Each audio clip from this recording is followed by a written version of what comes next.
Selamat pagi, senang bertemu dengan Anda sekalian di pagi hari ini. Kita mau menyembah Tuhan sama-sama. Sebelumnya kita berdoa ya. Tuhan Yesus, terima kasih buat pagi hari ini. Engkau Allah yang baik, Engkau Allah yang luar biasa, Engkau Allah yang hebat, Engkau Allah yang sungguh kami tidak pernah punya cukup kata-kata untuk memuji nama-Mu Tuhan. Kami berterima kasih kalau pagi hari ini kami boleh menyembah Tuhan. Beri kami hati yang sungguh-sungguh menyembah-Mu. Seluruh hidup kami berikan kepadamu. Kami berterima kasih untuk kesempatan pagi hari ini. Terima kasih Tuhan, dalam nama Yesus kami mengucap syukur.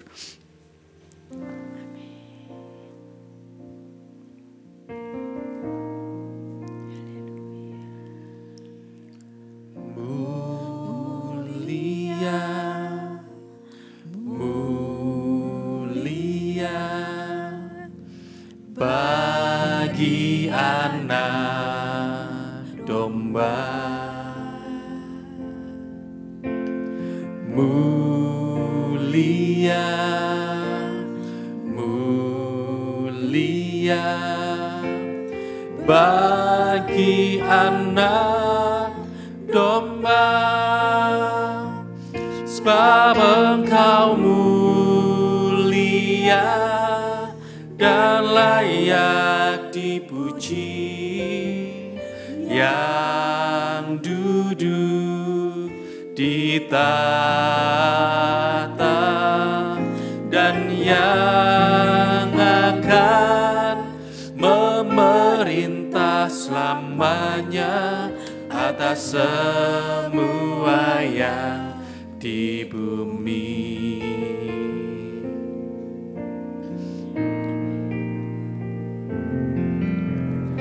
Mulia, mulia bagi anak domba,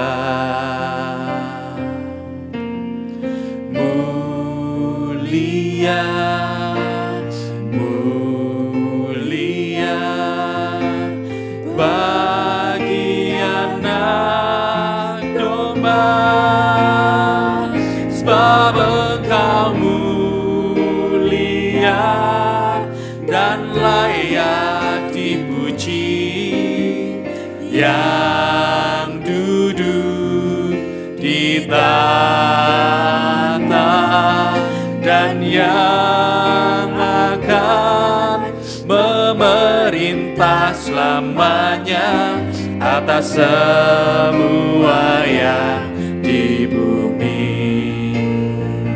Sebab Engkau mulia dan layak dipuji, yang duduk di tahta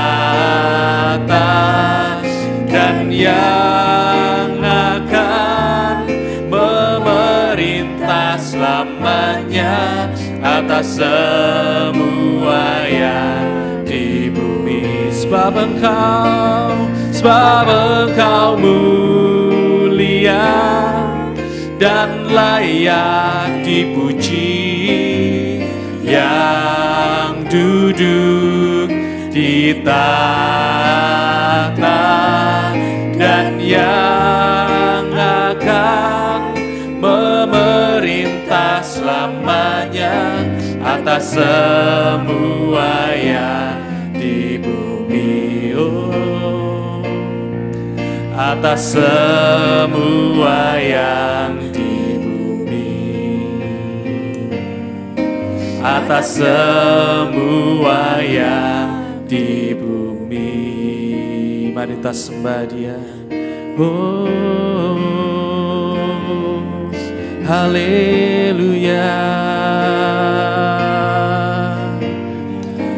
Engkau mulia Tuhan. Sekarang bara. Haleluya.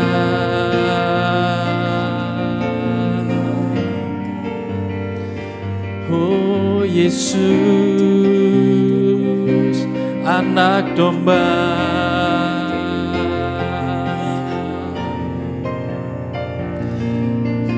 Haleluya Tuhan.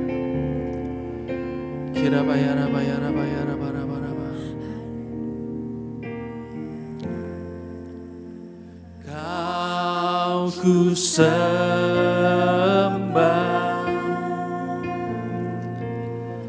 Kau ku sembah, mari sembah Dia. Kau ku sembah,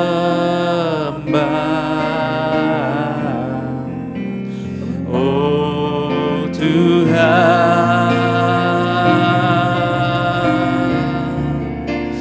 Kau ku sembah,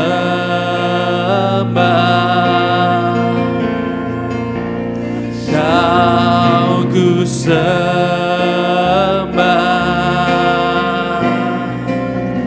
Kau ku sembah,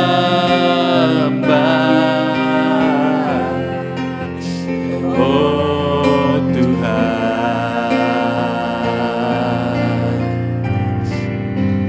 Kau ku sembah,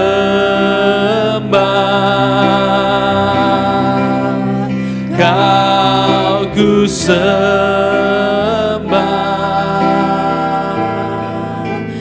Kau ku sembah,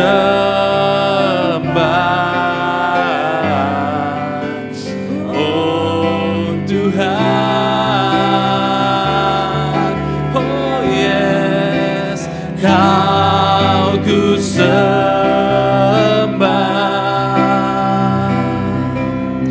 Kau ku sembah,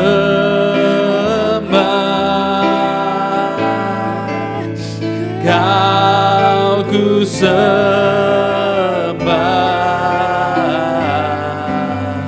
oh Tuhan. Haleluya. Kau ku sembah,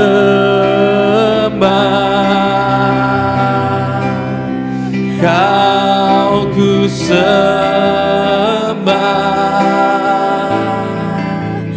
Kau ku sembah,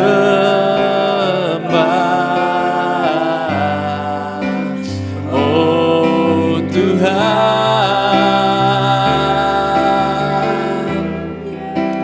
Kau ku sembah, mari sembah Dia. Kau ku sembah,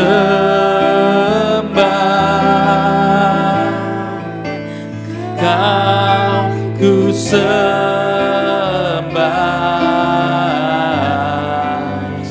oh Tuhan.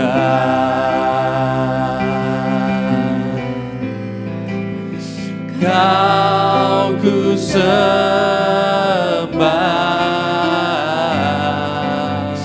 oh Tuhan.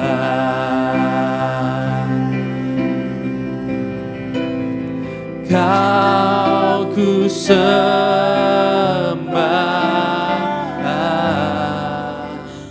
oh Tuhan. Haleluya.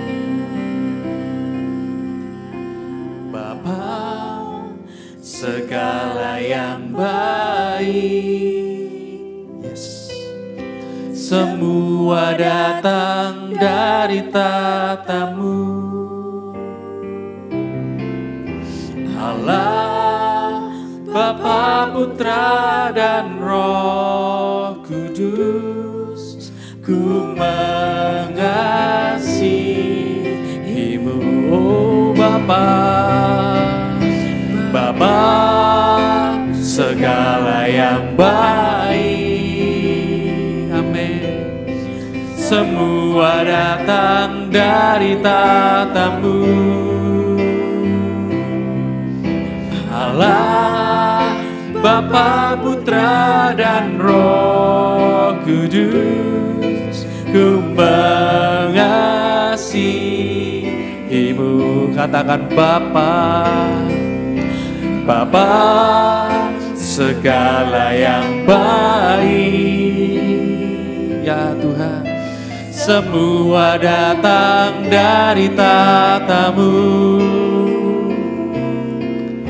Allah Bapa, Putra, dan Roh Kudus, ku mengasihimu.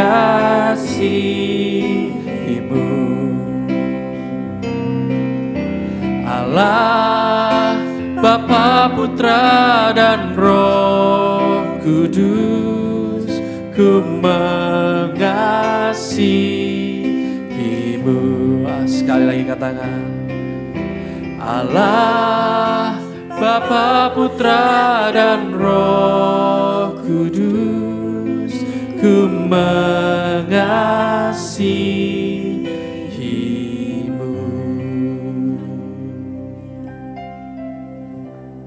Kita berdoa ya sebelum mendengarkan kebenaran firman Tuhan.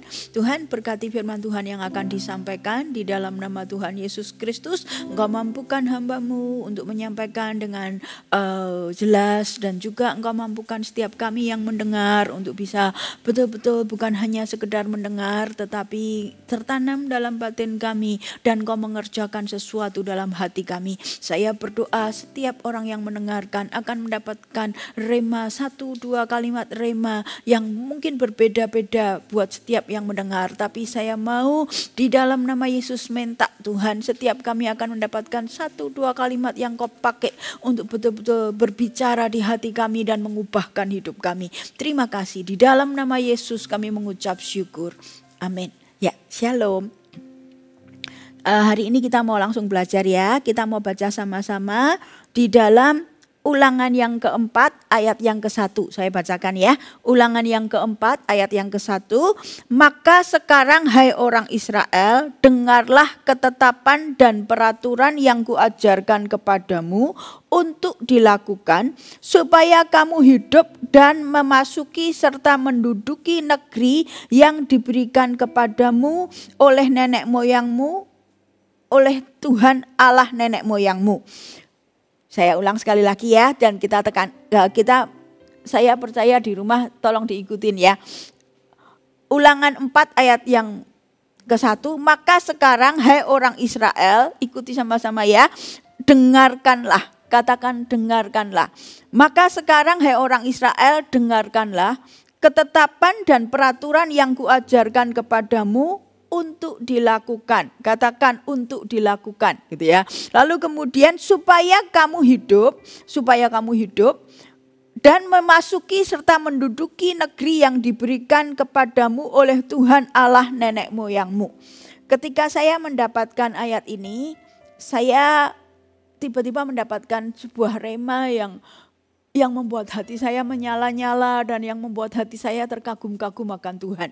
Saya dari ayat 1 ayat ini saya menemukan Tuhan memperkenalkan dirinya sekali lagi kepada saya. Saya menemukan hati Bapa terhadap kita itu sebenarnya apa gitu ya.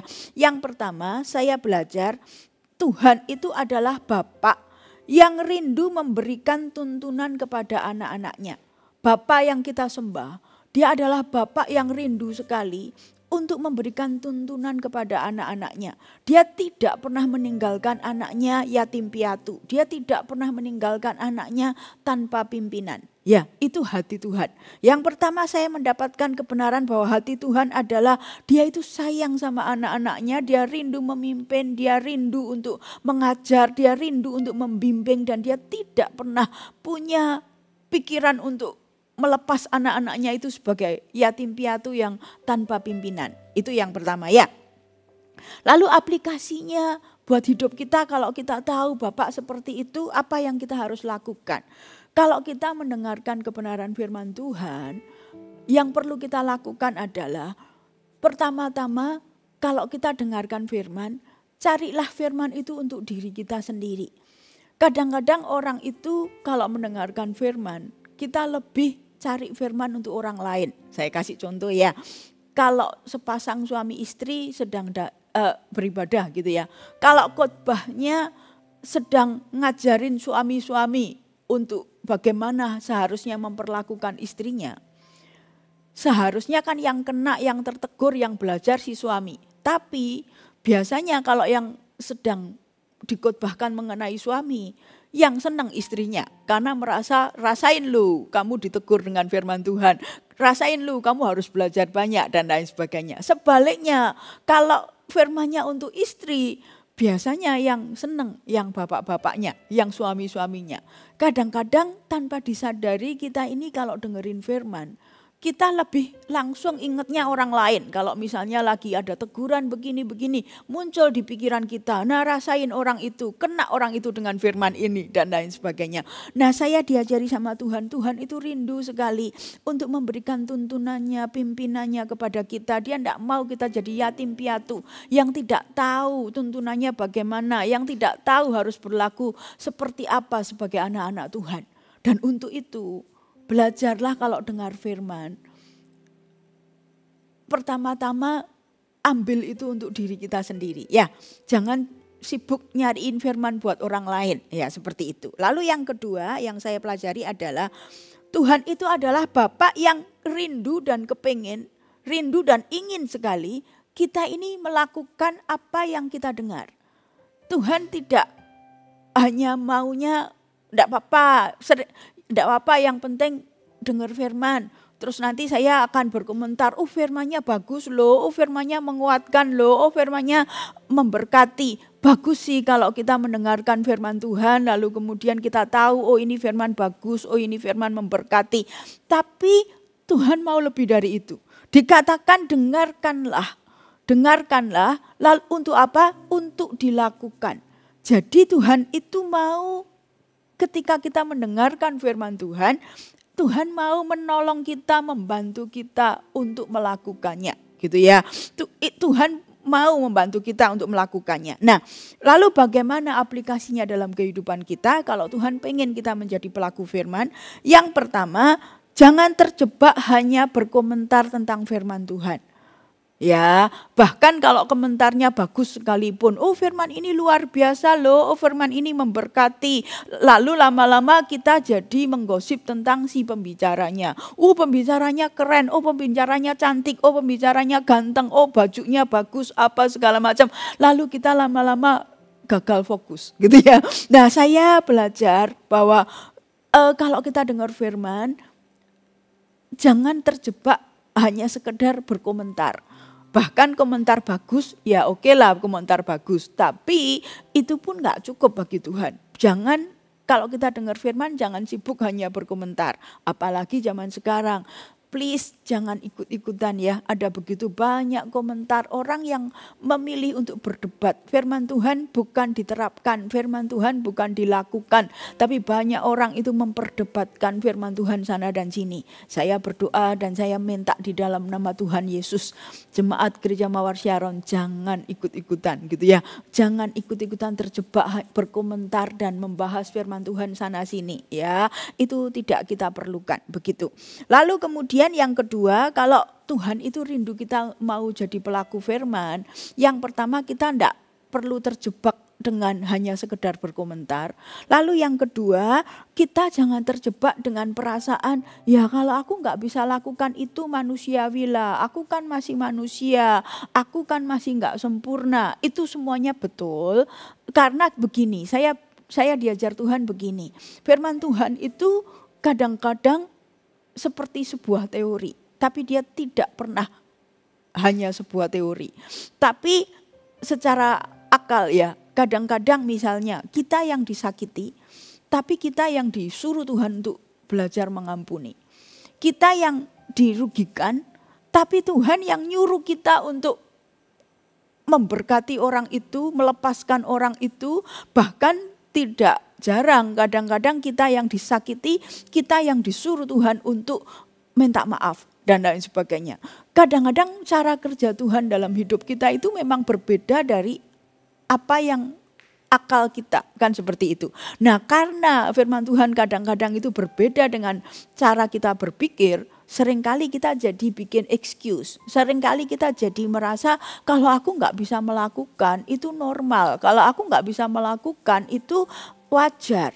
Nah, saya mau katakan jangan terjebak dengan perasaan seperti itu, tapi minta tolonglah kepada Tuhan. Ada satu ayat, enggak usah dibaca di sini ya. Ayatnya ada di Markus 9 ayat yang ke-21 sampai 24 nggak usah dibaca di sini, saya ceritakan ada cerita. Ada seorang ayah yang dia datang kepada Yesus karena anaknya kerasukan setan, gitu kan. Dia datang kepada Yesus karena anaknya kerasukan setan. Lalu ayah ini ngomong, kalau engkau mau, kalau engkau bisa lakukan sesuatu, tolonglah anakku ini. Lalu Yesus jawab gini, katamu kalau aku mau, kalau aku dapat. Tidak ada perkara yang mustahil bagi orang yang percaya. Yesus kan menjawab begitu. Lalu responnya dari si bapak ini, itu luar biasa. Ayat ini salah satu ayat kesukaan saya. Responnya dia berkata, aku percaya, tolonglah aku yang gak percaya ini. Bapak ini tahu kuncinya. Dia kan ngomong, Tuhan kalau engkau dapat, tolonglah anakku. Tuhan kalau engkau mau, tolonglah anakku. Lalu Yesus ngomong, katamu kalau aku dapat. Tidak ada perkara yang mustahil bagi orang yang percaya. Lalu orang ini langsung tersungkur. Lalu dia ngomong, oke, aku percaya. Tolonglah aku yang gak percaya ini. Jadi dia tahu standarnya di mana. Kalau bagi Tuhan mau bikin mujizat, standarnya adalah kamu percaya. Dia langsung merendahkan diri dan berkata, oke, aku mau percaya. Tolonglah aku yang gak percaya ini. Nah bagi saya itu ayat kesukaan. Kenapa? Kalau kita mau melakukan kebenaran firman Tuhan, misalnya disuruh mengampunilah dan lain sebagainya, mintalah pertolongan Tuhan. Tuhan aku mau mengampuni, tolonglah aku yang gak bisa mengampuni ini. Tuhan aku mau melepaskan, tolonglah aku yang gak bisa melepaskan ini. Tuhan aku mau meninggalkan ikatan dosa ini, tolonglah aku yang tidak bisa melepaskan hal ini. Jadi Tuhan itu siap menolong. Tuhan memerintahkan kita untuk melakukan, tapi dia tidak memerintahkan itu untuk kita berjuang sendiri. Jangan terjebak dalam berjuang dengan kekuatan sendiri. Ya itu. Lalu yang ketiga, hati Bapak selain dia rindu memimpin kita karena dia tidak mau kita ini jadi seperti yatim piatu gitu ya. Lalu kemudian dia rindu kita melakukan kebenaran firman Tuhan. Yang terakhir, yang ketiga yang saya pelajari adalah Tuhan adalah Bapa yang rindu memberkati kita dan semua yang ada di pikirannya adalah demi kita. Yang sangat merema, yang tiba-tiba melonjak di hati saya adalah Tuhan kan bilang dengarkan lalu kemudian untuk dilakukan. Kenapa? Supaya kamu hidup dan supaya kamu menduduki negeri. Jadi ternyata Tuhan itu semua yang ada di pikiran Tuhan itu kita. Tuhan kepengen kita mendengarkan firman Tuhan. Tuhan rindu kita melakukan firman Tuhan. Tujuannya apa? Banyak orang kan berkata, oh jadilah pelaku firman supaya engkau bisa mempermuliakan nama Tuhan dan lain sebagainya. Itu iya. Tapi Tuhan kita bukan Tuhan yang cari untung dari hidup kita. Tuhan kita itu punya malaikat yang 24 jam dalam sehari. Mereka menyembah-nyembah Tuhan dan berkata, kudus, kudus, kuduslah Tuhan. Kalau malaikat menyanyi, tidak ada orang di sini yang suaranya melebihi merdunya malaikat. Sebenarnya Tuhan itu nggak perlu apa-apa dari kita. Kalau Tuhan itu tidak perlu apa-apa dari kita. Bahkan kalau kita diperintahkan untuk melakukan firman Tuhan, Tuhan itu tidak mencari keuntungan apapun. Yang pertama kali ada di pikirannya dia adalah supaya kamu hidup dan supaya kamu menduduki negeri. Saya mikir kok aneh ya, lakukanlah firman, dengarkan firman, lakukan firman supaya kamu hidup. Loh, Tuhan kan berbicara dengan orang hidup. Bangsa Israel kan bangsa yang hidup. Ya, kok Tuhan bisa berkata lakukan supaya kamu hidup. Di situ saya belajar sesuatu. Ternyata kita bisa loh jadi orang yang secara fisik saya masih hidup, tapi di mata Tuhan saya sudah mati rohani. Di mata Tuhan saya bukan orang hidup. Saya tidak tahu tujuan hidup saya tidak ngerti saya hidup buat apa, saya tidak punya tujuan dan lain sebagainya. Jadi bisa saya hidup secara fisik saya masih bernyawa. Tapi di mata Tuhan, kalau saya nggak ngerti pimpinan Tuhan, kalau saya tidak melakukan apa yang Tuhan mau, hidup saya ini jadi sia-sia, hidup saya ini jadi nggak berguna, hidup saya ini jadi tanpa arah, tanpa tujuan. Dan seperti orang yang mati rohani, tidak ngerti hidup buat apa. Jadi saya terkagum-kagum, wow, ternyata ketika Tuhan perintahkan untuk dengarkan firman, lakukanlah firman, Tuhan siap untuk menolong, Tuhan siap untuk mendampingi. Seperti Bapak itu, dia disuruh percaya tapi dia tidak bisa percaya, dia langsung tersungkur dan berkata, aku mau percaya, tolonglah aku yang gak percaya ini. Ya, tapi yang saya kagumi adalah ternyata hati Tuhan. Melalui ayat ini saya mengenal satu hati Tuhan yang membuat saya bertobat sungguhan. Ya, reaksi saya ketika saya tahu, wow, semua yang Tuhan mau adalah untuk saya.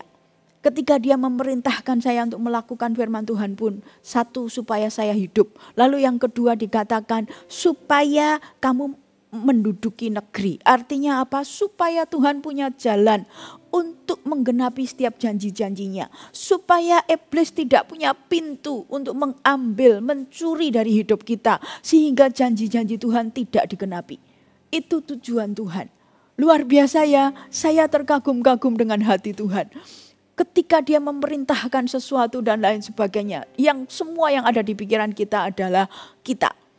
Bagi saya nggak tahu ya dengan Anda sekalian. Bagi saya ketika saya mendengar dan mendapatkan kebenaran firman ini, yang saya lakukan yang pertama kali adalah saya bertobat.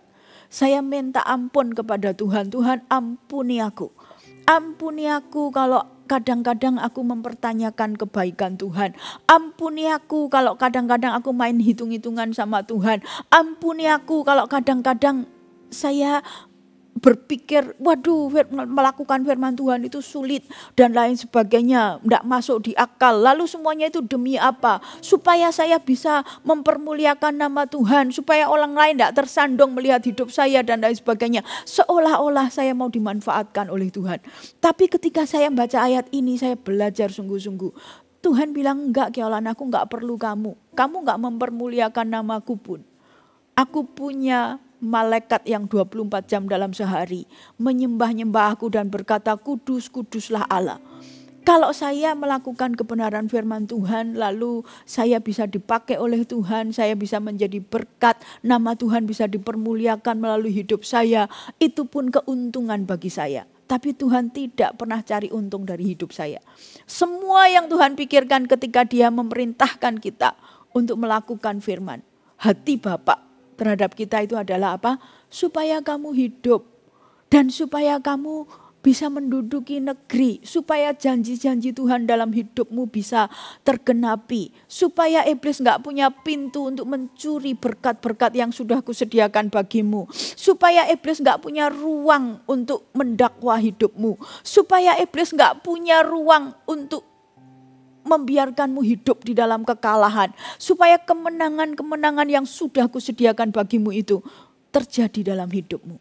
Semua yang ada di pikiran Tuhan, saya terkagum-kagum sih ketika mendapatkan kebenaran ini. Semua yang ada di pikiran Tuhan adalah kita. Tuhan tidak pernah cari keuntungan apapun dari hidup kita. Tuhan tidak pernah minta apapun dari hidup kita. Ketika dia memerintahkan apapun, tujuannya, ujungnya adalah untuk kita. Ya, itu yang saya belajar. Saya bertobat sungguh-sungguh, saya bilang ampuni aku Tuhan. Saya ini ternyata sok juga ya. Kadang-kadang mikir Tuhan perlu saya. Oh, saya disuruh melakukan kehendak Tuhan ini itu. Supaya apa? Supaya saya bisa menjadi berkat bagi yang lain. Satu sisi itu iya. Tapi ternyata Tuhan itu bukan Tuhan yang memanfaatkan saya. Tujuan utama Tuhan bukan itu.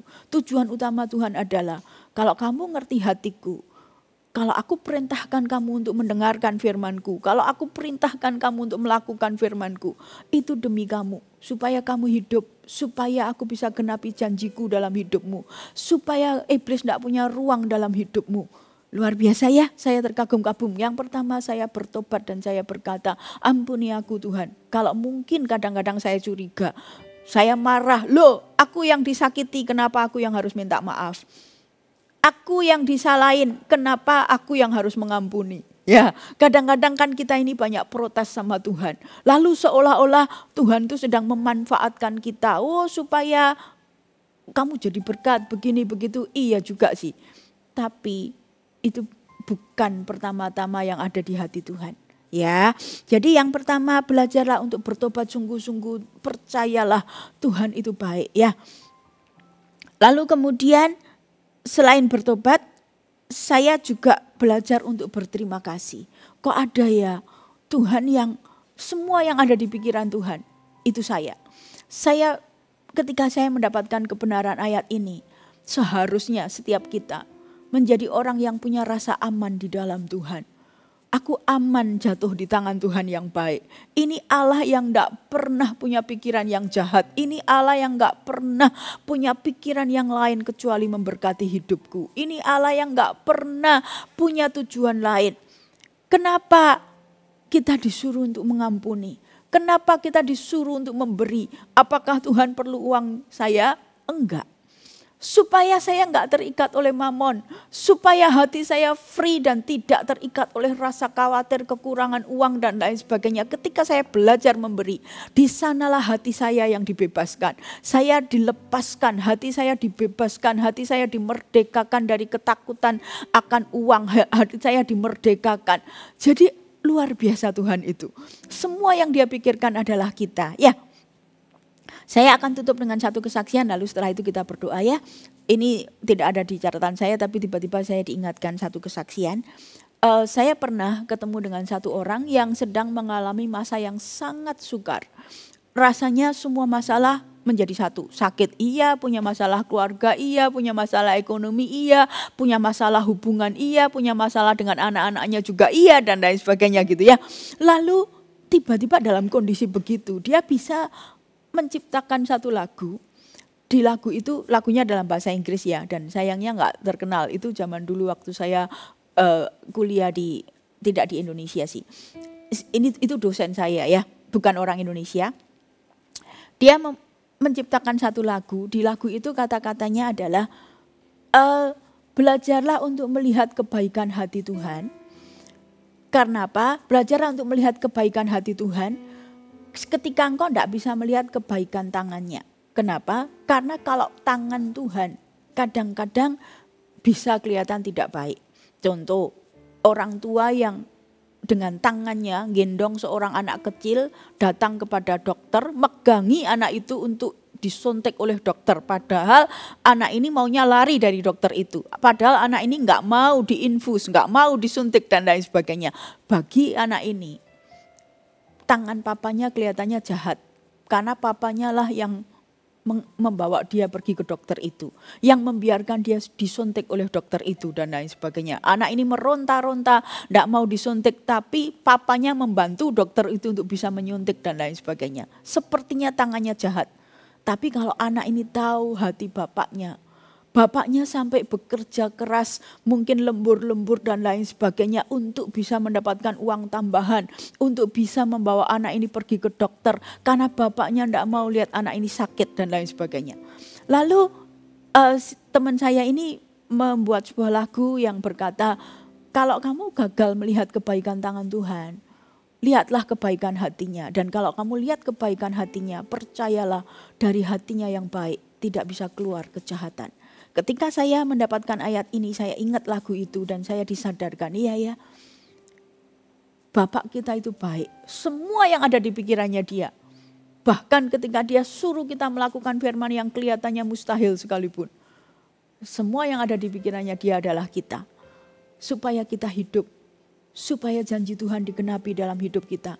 Supaya iblis tidak punya ruang untuk mencuri berkat-berkat Tuhan yang Tuhan sudah sediakan bagi kita. Luar biasa ya, kita mau sembah Tuhan, saya kepengen kita menyembah Tuhan dan sungguh kita minta sama Tuhan, kasih aku hati yang baru Tuhan. Waktu aku nyembah, waktu aku belajar taat, aku gak mau belajar taat karena sebuah peraturan, karena terikat, karena ketakut nanti kalau gak nurut dihukum Tuhan. Hati Tuhan gak seperti itu ya, kita belajar untuk melakukan firman Tuhan. Pasti gak sempurna iya, kadang-kadang salah iya, kadang-kadang harus belajar iya. Tapi apapun yang terjadi, kita harus menyadari bahwa itu semua adalah berkat yang Tuhan sediakan bagi kita. Kita berdoa ya sebelum kita menyembah Tuhan. Tuhan Yesus, saya berdoa sungguh-sungguh di dalam nama Tuhan Yesus Kristus. Berdoa Tuhan untuk setiap orang yang mendengarkan firman Tuhan pada pagi hari ini. Di dalam nama Tuhan Yesus Kristus kami menyerahkan hati kami ke dalam tangan Tuhan. Terima kasih Tuhan, Kau memperbaharui hati kami. Beri kami hati yang baru. Tuhan, saya berdoa, ampuni Tuhan, ampuni kalau ada begitu banyak orang yang dengan mudah kadang-kadang bisa berkata, aku pahit kepada Tuhan, aku marah kepada Tuhan, aku kecewa kepada Tuhan. Tuhan, itu adalah kejahatan yang besar, dan saya berdoa sungguh-sungguh saat ini di dalam nama Yesus, kalau ada yang masih punya sikap hati yang sedikit-sedikit marahlah, kecewalah dan lain sebagainya kepada Tuhan, dalam nama Yesus, itu bukan masalah kecil, itu dosa besar karena engkau tidak tahu kepada siapa engkau marah, karena engkau enggak pernah tahu kepada siapa engkau pahit. Di dalam nama Yesus aku berdoa, aku minta anugerah Tuhan, beri hati yang baru. Saya berdoa Tuhan, setiap orang yang mendengarkan kebenaran firman Tuhan ini, yang kami minta adalah perbaharui batin kami. Beri kami hati yang menyembah Tuhan, beri kami hati yang terkagum-kagum kepada Tuhan, beri kami hati yang menginginkan Tuhan, beri kami hati yang menyadari kami punya Bapa yang terbaik, kami punya Bapa yang termulia, kami punya Bapa yang luar biasa. Tidak ada Allah, tidak ada Tuhan, tidak ada Bapa di atas segalanya, tidak ada Allah di atas segala Allah selain daripadamu. Allah yang hanya memikirkan kebaikan kami, Allah yang hanya memikirkan jalan bagaimana caranya memberkati kami, Allah yang hanya memikirkan jalan bagaimana caranya membebaskan hidup kami, Allah yang semua yang ada di pikirannya adalah kami. Terima kasih Tuhan, Engkau Allah yang baik, Engkau Allah yang hebat, Engkau Allah yang mulia, Engkau Allah yang perkasa. Saya mengajak setiap kita untuk meninggikan nama Tuhan. Kalau ada di antara engkau yang hatinya bermasalah dengan Tuhan, bereskan hari ini dan minta hati yang baru. Tuhan, di dalam nama Yesus kami menyembah nama Tuhan, kami meninggikan nama Tuhan, kami mempermuliakan nama Tuhan. Tidak ada Allah selain daripadamu, tidak ada raja di atas segala raja selain daripadamu, tidak ada Bapa yang baik, tidak ada Bapa yang peduli kepada hidup kami selain daripadamu. Yesus, kami mau menyembahmu, Yesus kami mau mengikutmu, Yesus kami mau. Di dalam nama Yesus aku memberkati setiap orang-orang yang mendengarkan kebenaran firman Tuhan ini. Perbaharui batin kami, ampuni kami kalau kadang-kadang kami curiga kepada kebaikan-Mu, ampuni kami ketika kami belum tahu kebaikan-Mu, kami menuduh Tuhan, kami curiga, kami was-was, jangan-jangan Tuhan maunya begini, jangan-jangan Tuhan maunya ini dan itu. Ampuni kami Tuhan, kami mau mengenal hati-Mu. Semua yang ada di hati-Mu adalah mengasihi kami, semua yang ada di hati-Mu adalah memberi kami kehidupan, semua yang ada di hati-Mu adalah membangkitkan kami, semua yang ada di hati-Mu adalah memerdekakan hidup kami, semua yang ada di hati-Mu adalah demi kebaikan kami. Engkau baik, Engkau besar, Engkau mulia, Engkau kudus, Engkau perkasa. Kami tinggikan nama-Mu Tuhan. Aku berdoa melalui doa pagi ini Engkau bebaskan banyak orang. Saya berdoa di dalam nama Yesus ada kemerdekaan, di dalam nama Yesus ada kebebasan, di dalam nama Yesus ada hati-hati yang diperbaharui, di dalam nama Yesus ada orang-orang yang kembali pada kasih yang semula, di dalam nama Yesus ada orang-orang yang kembali pada hati yang mengasihi Tuhan. Engkau sudah lama meninggalkan Tuhan, engkau lama mencurigai Tuhan. Aku berdoa kembali di dalam nama Yesus. Aku mengundang orang-orang yang sudah lama meninggalkan Tuhan. Engkau pahit, engkau menuduh Tuhan. Aku berdoa ampuni Tuhan, ampuni, lepaskan pengampunan-Mu, ampuni kami tidak setia kepadamu. Kembali kepada Tuhan di dalam nama Yesus. Aku panggil kepada orang-orang untuk kembali kepada Tuhan. Sembah Tuhan Allahmu, tinggikan Tuhan Allahmu, muliakan Tuhan Allahmu. Tidak ada Allah, tidak ada Tuhan, tidak ada raja di atas segala raja yang menginginkan hidupmu lebih daripada Tuhan kita. Dia Bapa yang baik, Dia Bapa yang tidak pernah berpikir jahat. Semua yang ada dalam pikirannya adalah untuk kita. Di dalam nama Yesus Kristus Tuhan, Tuhan kami betul-betul minta bawa hati kami kembali kepadamu, Bangkitkan anak-anak Tuhan yang cinta kepadamu.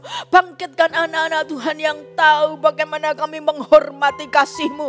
Bangkitkan anak-anak Tuhan yang tahu bagaimana kami menghargai kasih-Mu dalam hidup kami. Kami tidak take it for granted. Kami tidak merasa biasa dengan kasih Tuhan. Tapi kami mengagumi Tuhan yang mengasihi kami. Engkau Allah yang gak harus memberi kami kesempatan, tapi Engkau memberi kami kesempatan. Engkau Allah yang gak harus memberi kami waktu, tetapi Engkau memberi kami waktu. Gak harus menunggu kami, tapi Engkau menunggu kami. Terima kasih buat kesetiaan-Mu. Dalam nama Yesus kami mengucap syukur. Amin. Bapa, segala yang baik, semua datang dari tatamu. Allah, Bapa, Putra, dan Roh Kudus, ku mengasihimu.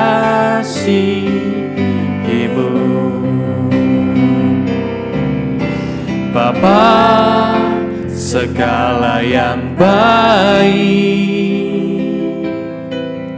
semua datang dari tatamu.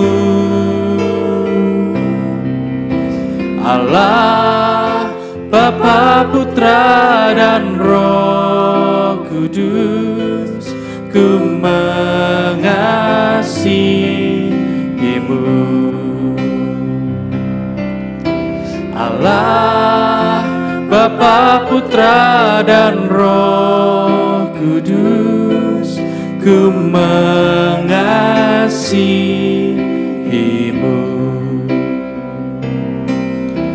Allah, Bapa, Putra, dan Roh Kudus, ku mengasihimu. Dalam nama Yesus Tuhan berkati setiap kami. Terima kasih. Sampai jumpa di doa pagi berikutnya. Tuhan Yesus memberkati.